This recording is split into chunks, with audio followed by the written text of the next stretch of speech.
Organometallic compounds क्या होते हैं? ऑर्गेनोमेटेलिक कंपाउंड्स कोऑर्डिनेशन केमिस्ट्री है, थोड़ा ध्यान सुनना। मैंने एक मेटल लिया और उसके साथ बॉन्ड बनाया कार्बन के साथ। मेटल का बॉन्ड बनाना है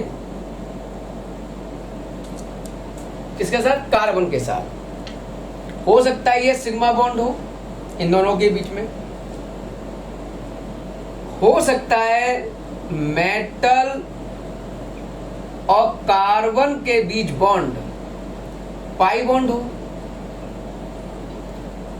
और ये भी हो सकता है कि मेटल और कार्बन के बीच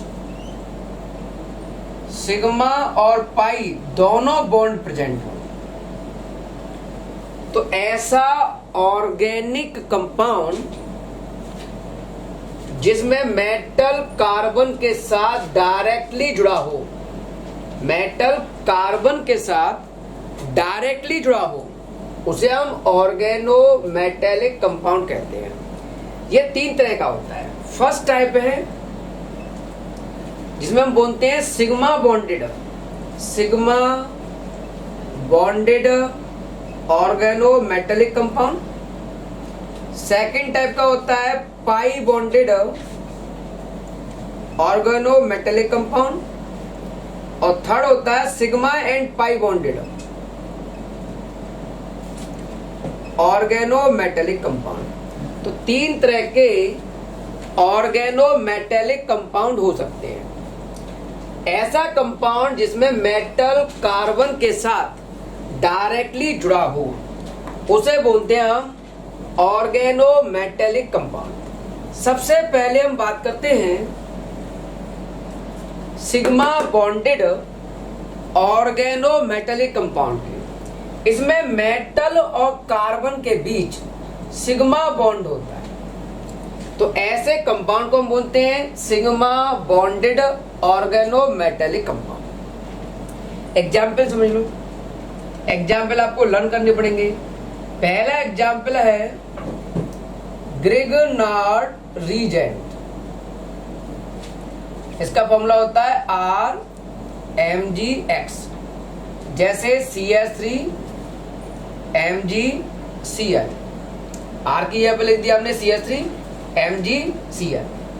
ग्रिगनार्ड रीजेंट पहला एग्जाम्पल है, इसमें कार्बन मैग्नीशियम के बीच में सिग्मा बॉन्ड है। दूसरा एग्जाम्पल है हमारे पास di ethyl zinc. Di ethyl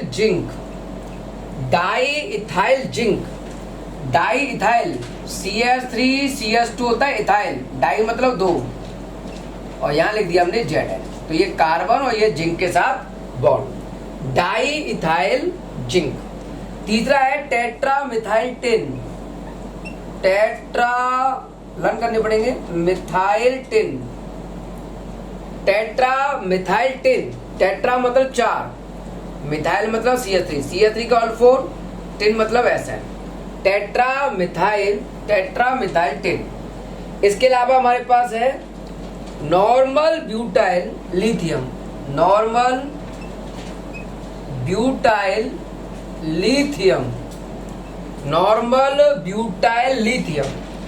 butyl में होंगे 4 कार्बन, C4H9, और लिथियम मतलब Li। N butyl lithium. एक और एग्जाम्पल समझो, यहां लिख देता हूं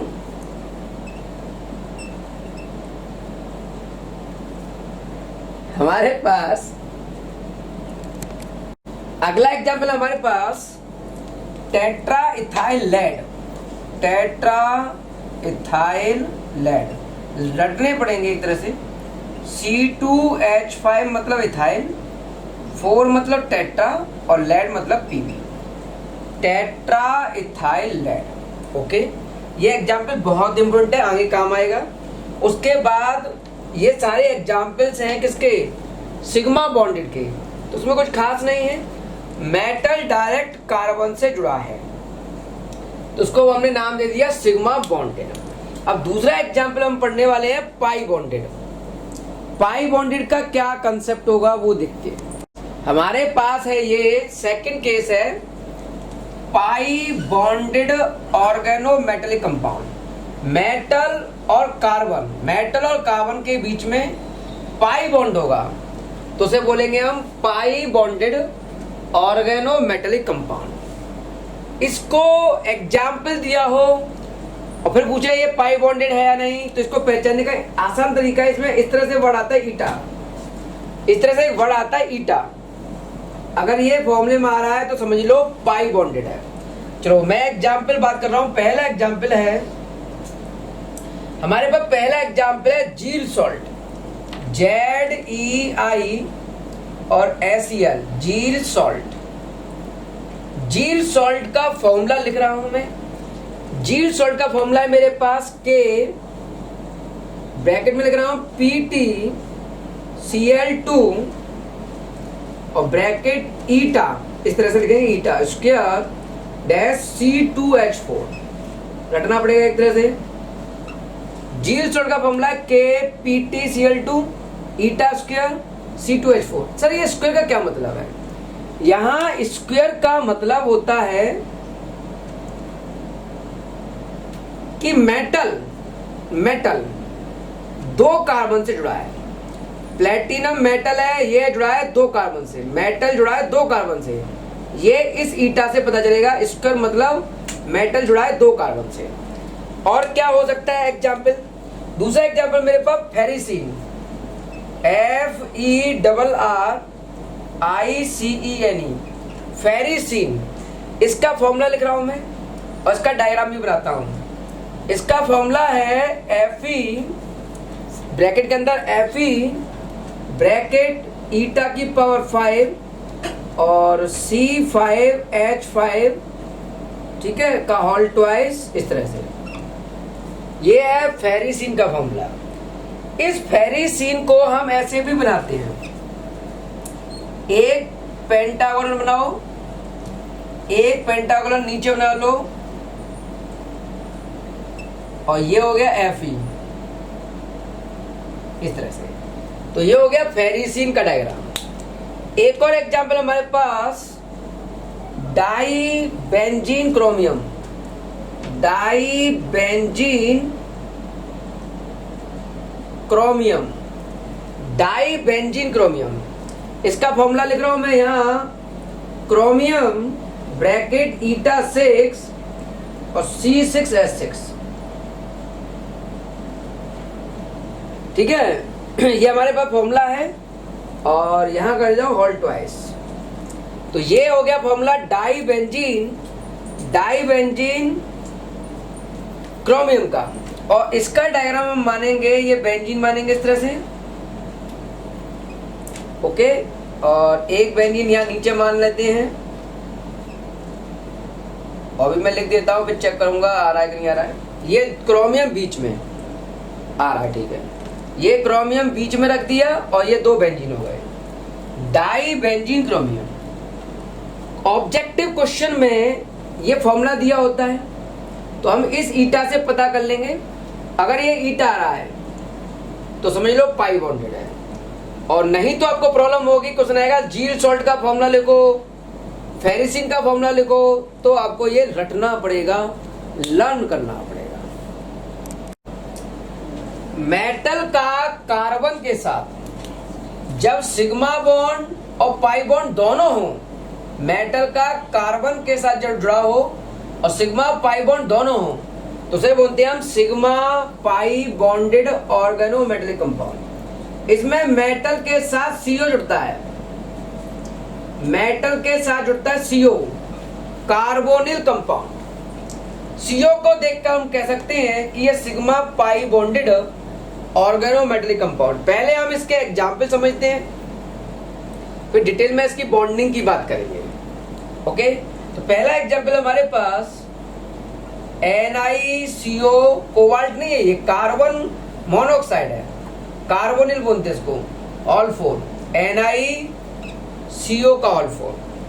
और इसका हम डायग्राम बनाएंगे, कुछ ऐसा दिखेगा।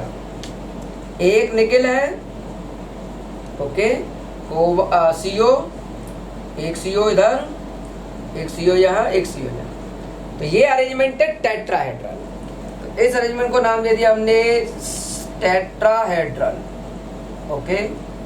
ये पहला एग्जाम्पल होगा। CO को देखकर हम कह सकते हैं ये सिग्मा और पाई बॉन्डेड है। दूसरा एग्जाम्पल हमारे पास FeCO का ऑल 5,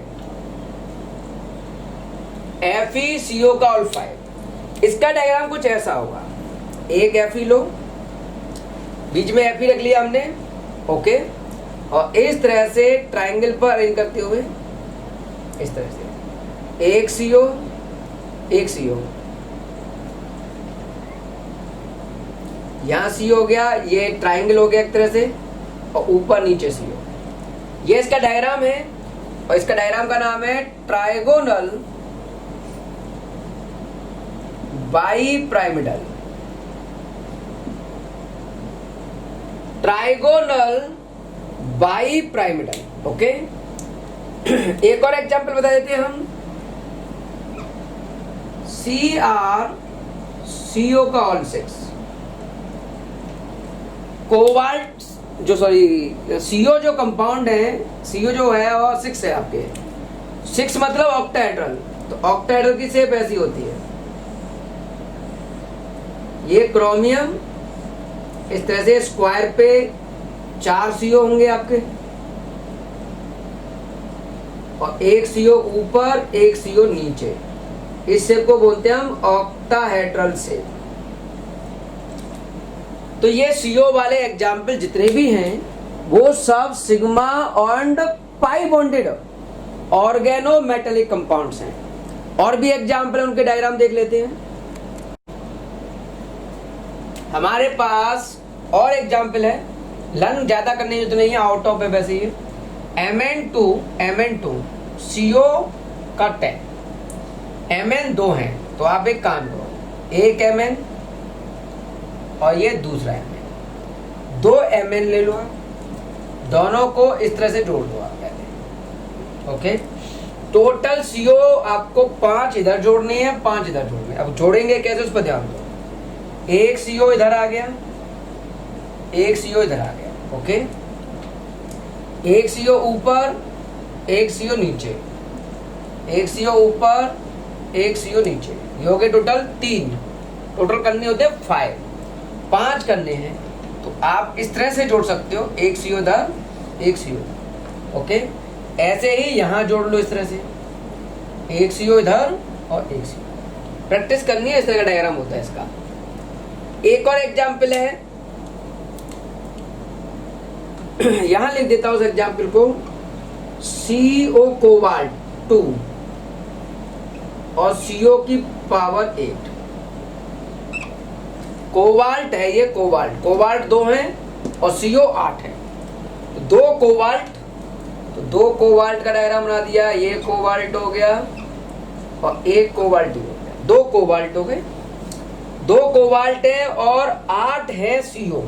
तो 8 CO कैसे जुड़ेंगे, एक CO ऊपर जोड़ दिया, एक CO ऊपर जोड़ दिया, एक CO ये हो गया, एक CO ये हो गया, 6 हो गए, 3 हो गए, और 3 इधर जोड़ दो इसी तरह से, CO 3 और 3 6 हो गए, बच्चे कितने 2, और 2 इस तरह से जोड़ने हैं, CO और CO। ज्यादा ऊपर हो गया, थोड़ा दोबारा समझ लो इसको। इस तरह से बॉन्ड बनाते हुए निकालो, CO और CO, चेक करो आ गया। तो ये थोड़े से लर्न करने पड़ेंगे, दोनों डायग्राम पूछे नहीं जाते हैं, एक बार देख लो। अब हम थोड़ा सा इसको एक्सप्लेन करते हैं, सिग्मा पाई बॉन्डेड की मैकेनिज्म क्या है। हमारे पास एक क्वेश्चन बनता है, CO स्ट्रॉन्ग लिगेंड होता है क्या, और अमोनिया वीक लिगेंड है, इसे कैसे प्रूव करेंगे।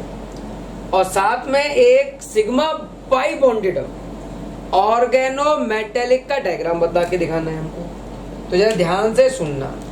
मान लो हमारे पास कंपाउंड है Na, छोटा छोटा लिख रहा हूं, CO का ऑल 4, जिसको आपने इस तरह से अरेंज किया था अभी, निकिल CO टेट्राहेड्रल वे में, CO ये CO ये CO, अरेंजमेंट बताया था मैंने टेट्राहेड्रल। हमने इसको नाम दिया सिग्मा और पाई बॉन्ड। समझना ये है कि इनके बीच में सिग्मा बॉन्ड तो समझ में आ रहा है, सिंगल बॉन्ड है तो सिग्मा होगा, पाई बॉन्ड कैसे है? तो जरा ध्यान दो, निकेल का एटॉमिक नंबर 28, निकेल का एटॉमिक नंबर 28, कॉन्फ़िगरेशन हो गया आर्गन 18, 3d4s2 3d8, डी में आपके पास है 8 इलेक्ट्रॉन, इसके डी में 8 इलेक्ट्रॉन है। ओके, तो इस मेटल का, इस निकेल का जो डायग्राम है वो कुछ ऐसे दिखेगा। निकेल को मैंने मान लिया इस तरह से, कहां बनाऊं, यही बना देता हूं छोटा सा। ये मैंने मेटल कह दिया निकेल को, निकेल की जगह पर M लिख दिया। ओके, और इसके लिए डायग्राम बना रहा हूं।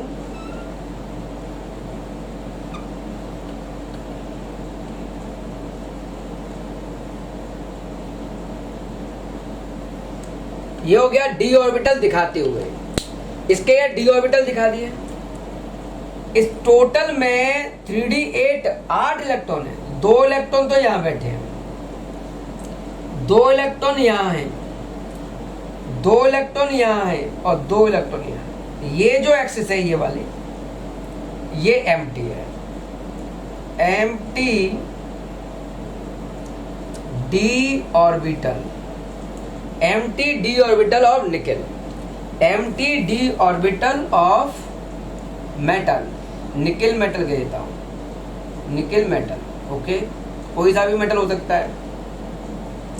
इस तरह से ये मेटल का डायग्राम बन रहा है। ठीक है, अब CO का डायग्राम कैसा होगा, थोड़ा ध्यान सुनिए। CO 6 कार्बन में एटॉमिक नंबर है 6 इलेक्ट्रॉन, ऑक्सीजन में 8 इलेक्ट्रॉन, टोटल हुए 14 इलेक्ट्रॉन। 14 इलेक्ट्रॉन में कॉन्फ़िगरेशन करते हैं, तो मैंने केमिकल बॉन्डिंग 11th में Z की वैल्यू 7 से ज्यादा के लिए एक फॉर्मूला बताया था मॉलिक्यूलर ऑर्बिटल थ्योरी के अकॉर्डिंग, मॉलिक्यूलर ऑर्बिटल थ्योरी, और उसका फॉर्मूला था sigma 1s, sigma 1 star, sigma 2s, sigma 2s star, sigma 2pz, पाई 2px, पाई 2py, पाई 2px स्टार, पाई 2py स्टार और सिग्मा 2pz स्टार। ये फॉर्मूला था हमारे पास ग्रेटर देन 7 के लिए। ओके, अब इसमें मैं 14 इलेक्ट्रॉन फिल करके दिखा रहा हूं। 2 4 हो गए, 6 8 और ये हो गए 10। ओके, 10 हो गए, 12 और 14। तो यहां से लेके ये इलेक्ट्रॉन पूरे भरे हुए हैं। जरा ध्यान से देखो, ये जो है एम्प्टी है, खाली ऑर्बिटल होगा ये, एम्प्टी ऑर्बिटल, और ये है पाई, पाई एंटी बॉन्डिंग वाले, एंटी बॉन्डिंग बोलते हैं इनको, एंटी बॉन्डिंग मॉलिक्यूलर ऑर्बिटल। तो pi star anti bonding molecular orbital या खाली है, एम्प्टी है। तो इसका डायग्राम कैसे बनेगा CO का, तो मैं यहाँ CO का डायग्राम बना रहा हूँ, ध्यान सुनना। C और O, C और O के बीच का डायग्राम बना रहा हूँ। तो ये है CO का बॉन्ड, C और O के बीच का डायग्राम, इस तरह से 3 डिब्बे इधर, ऐसे 3 डिब्बे इधर। ठीक है, ये इसका डायग्राम हो गया। थोड़ा सा मैं छोटा कर देता हूं, फिर कंसेप्ट पूरा एक साथ नहीं आ पाएगा। यहां बना देता हूं, CO इस तरह से और 2 डिब्बे इधर, इस तरह से। ये इसका डायग्राम है। इसमें दो, ये जो यहां से देखो पाई वाले में दो दो और ये खाली है, तो 2 इलेक्ट्रॉन तो यहां है, 2 इलेक्ट्रॉन यहां है, ये तो हो गया पाई 2px, पाई 2p5, ओके। और ये जो है ये स्टार बॉन्ड है, पाई स्टार, ये पाई स्टार वाला, ओके। तो इस तरह से इसका डायग्राम होगा CO का। अब मैं कहना क्या चाहता हूं उस पर थोड़ी बॉन्डिंग समझते हैं। Ni का CO के साथ बॉन्ड बनाना है, ये Ni है, ये CO है, इनके बीच का बॉन्ड कैसे बनेगा, तो दोनों डायग्राम दिखाने पड़ेंगे हमको। तो सबसे पहले हम इस डायग्राम को दिखाते हैं, इस वाले डायग्राम को दिखाते हैं। तो ये तो M है, ये हो गया आपका इस तरह से, और इस तरह से अरेंजमेंट दिया हुआ है इसका। यहां 2 इलेक्ट्रॉन्स बैठे हुए हैं, ध्यान सुना, यहां इलेक्ट्रॉन है 2 इलेक्ट्रॉन यहां है, 2 इलेक्ट्रॉन यहां है, 2 इलेक्ट्रॉन यहां है, ये खाली है, ओके। अब इसका डायग्राम बनाओ C का, CO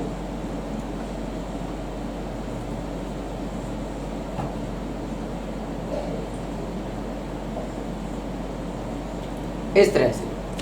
इसमें इलेक्ट्रॉन यहां है, 2 इलेक्ट्रॉन यहां है, 2 इलेक्ट्रॉन यहां है, और ये है पाई स्टार। क्या है ये? पाई स्टार, ये खाली है। तो इसमें क्या होता है, निकिल के सेंट्रल एटम के ये वाले डिब्बे, ये वाले एम्प्टी है डी ऑर्बिटल, तो CO के ये वाला 2 इलेक्ट्रॉन इसको देगा इस तरह से, और ये बनाएगा सिग्मा बॉन्ड। इन दोनों की इस तरह से ओवरलैपिंग होगी, इस तरह से ओवरलैपिंग हो जाएगी, और ये बन गया सिग्मा बॉन्ड, ओके। अब ये कह रहा है कि इलेक्ट्रॉन तुमने इसको दे दिए, मैं तो वैसे ही खाली था, इसने अपने इलेक्ट्रॉन इसको दिए, तो ये भर गया, यहां इलेक्ट्रॉन आ गए। लेकिन ये दोनों कह रहे हैं कि हम खाली हैं, तो हमने ये बैक बॉन्डिंग कर दी, इस तरह से पाई बॉन्ड बना दिया इनके बीच में। कौन सा बॉन्ड बना दिया? Pi bond. तो यहां से ये सिग्मा बॉन्ड बनाया, और इसके लिए हमने ये बैक बॉन्डिंग करके पाई बॉन्ड बना दिया। पाई बॉन्ड इस तरह से बनता है, इस तरह से पाई बॉन्ड बना दिया हमने, okay.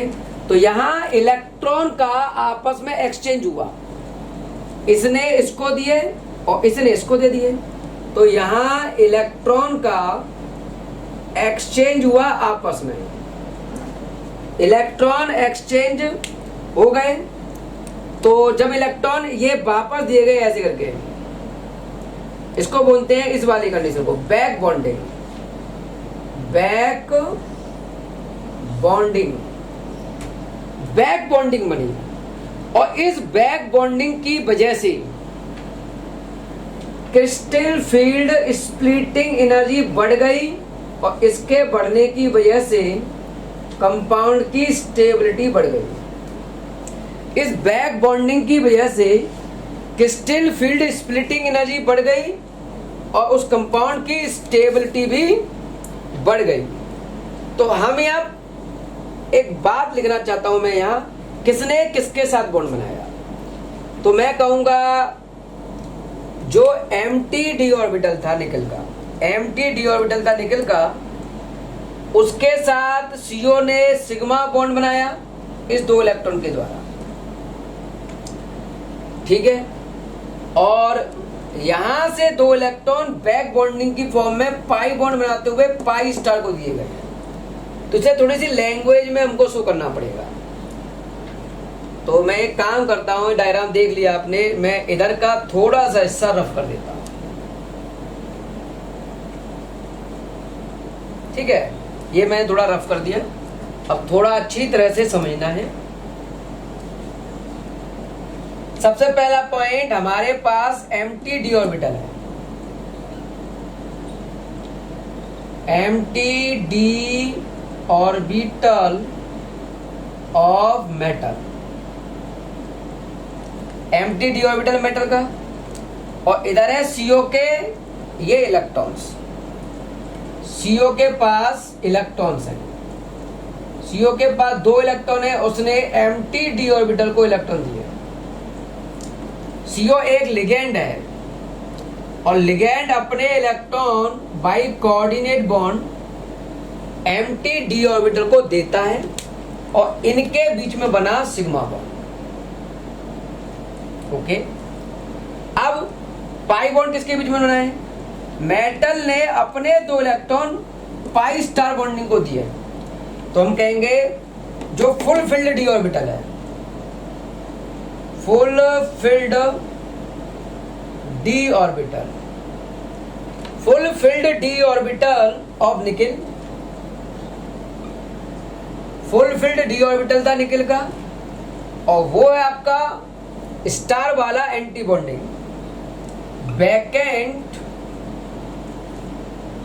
Vacant orbital pi star, जिसको हम बोलते हैं anti bonding molecular orbital. Okay, CO का ऑफ CO, इसने अपने इलेक्ट्रॉन वैकेंट d ऑर्बिटल को दिए पाई बॉन्ड बनाते हुए, पाई बॉन्ड बनाते हुए। तो इस तरह से हो रहा है, और इस पूरे केस में क्रिस्टल फील्ड स्प्लिटिंग एनर्जी बढ़ गई, जिसकी वजह से स्टेबिलिटी बढ़ती है। तो यहाँ एक क्वेश्चन लिखा था मैंने, क्या CO स्ट्रॉन्ग लिगेंड है? तो CO मेटल के साथ जब जुड़ता है तो ये क्रिस्टल फील्ड स्प्लिटिंग एनर्जी को बढ़ा देता है, जिससे कंपाउंड की स्टेबिलिटी बढ़ती है, इसलिए ये स्ट्रॉन्ग लिगेंड माना जाएगा। अमोनिया अगर इस तरह से जुड़ भी जाता है मेटल के साथ, तो ये क्रिस्टल फील्ड स्प्लिटिंग एनर्जी को घटा देता है, और इसके घटने की वजह से ये वीक लिगेंड की कैटेगरी में आता है। ठीक है, इसको थोड़ा प्रैक्टिस करना। यूज ऑफ कोऑर्डिनेट कंपाउंड या ऑर्गेनोमेटेलिक कंपाउंड के क्या यूज हो सकते हैं? तो पहला कंपाउंड हम पढ़ते हैं क्लोरोफिल। क्लोरोफिल एक तरह का ऑर्गेनोमेटेलिक कंपाउंड है, कोऑर्डिनेट कंपाउंड है, और सब जानते हैं ये फोटोसिंथेसिस में हेल्प करता है, हेल्प इन फोटोसिंथेसिस। हमारे पास एक और कंपाउंड है सेकंड, हीमोग्लोबिन। हीमोग्लोबिन जो कंपाउंड है, ये आयरन पिगमेंट होता है, एक तरह से आयरन का पिगमेंट है, आयरन इसमें प्रेजेंट होता है, और ये ऑक्सीजन कैरियर का काम करता है, ऑक्सीजन कैरियर का काम करता है। तो ब्लड में ऑक्सीजन को कैरी करता है हीमोग्लोबिन। थर्ड पॉइंट हमारे पास सिस्प्लेटिन। सिस्प्लेटिन ये एक ऑर्गेनोमेटेलिक कंपाउंड है, सिस्प्लेटिन। इसको हम लिखते हैं, इसका एक और नाम है IUPAC की फॉर्म में सिस डाइएमीन, सिस डाइएमीन डाइक्लोराइडो, सिस डाइएमीन डाइक्लोराइडो या डाइक्लोरो भी कह सकते हो, प्लेटिनम, प्लेटिनम फोर्थ, ये नाम है इसका, सिस डाइएमीन डाइक्लोराइडो या डाइक्लोरो प्लेटिनम फोर्थ। ये बहुत ही इंपॉर्टेंट केमिकल है, और ये यूज होता है used in anti cancer drug, used as anti cancer drug, anti cancer drug के रूप में इसका यूज होता है, कैंसर की दवाइयों में मिलाया जाता है। तो एंटी कैंसर ड्रग है, ये बहुत पूछा जाता है। हमारे पास अगला है tetra ethyl lead, tetra ethyl lead, tetra ethyl lead, ये एंटी नॉकिंग कंपाउंड है, काम करता है एंटी नॉकिंग कंपाउंड। ये एंटी नॉकिंग कंपाउंड होता है। फिफ्थ एग्जाम्पल हमारे पास ethyl mercury chloride.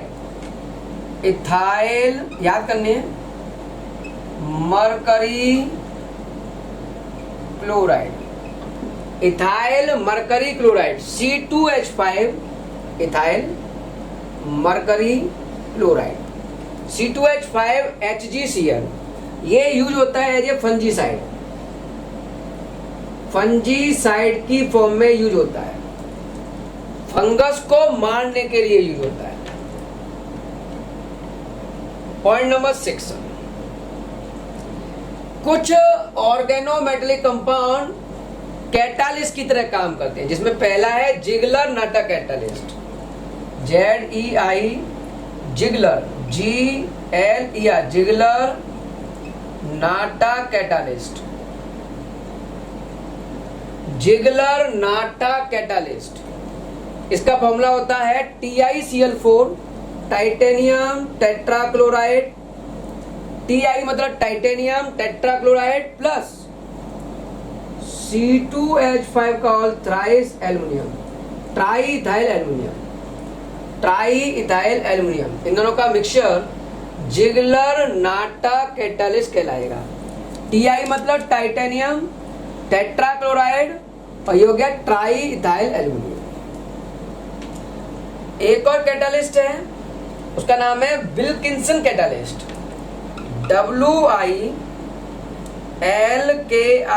WILKINSON, Wilkinson catalyst. Learn करनी है टॉपिक। विल्किंसन कैटालिस्ट का फॉर्मूला PH3P का ऑल थ्राइस RHCl, लर्न करना पड़ेगा। ओके, 8 एग्जाम्पल है हमारे पास EDTA। ये बहुत ही यूज होता है और ये यूज होता है removal of hardness of water. इसका हम प्रयोग करते हैं removal of hardness of water,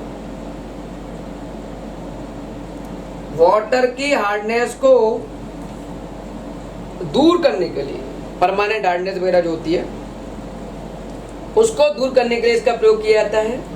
और ट्रीटमेंट ऑफ लेड पॉइजनिंग, इसका एक और यूज है, ट्रीटमेंट ऑफ लेड पॉइजनिंग।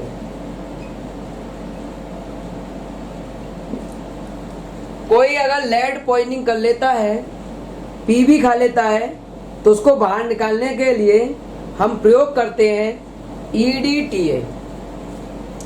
ये 2 इसके यूज हैं। इसमें एक क्वेश्चन इस पर बहुत पूछा था, 3rd पॉइंट पर, एक ये 5th पॉइंट भी इंपोर्टेंट है, और EDTA का यूज कहाँ होता है। तो ये कुछ यूज समझाए मैंने।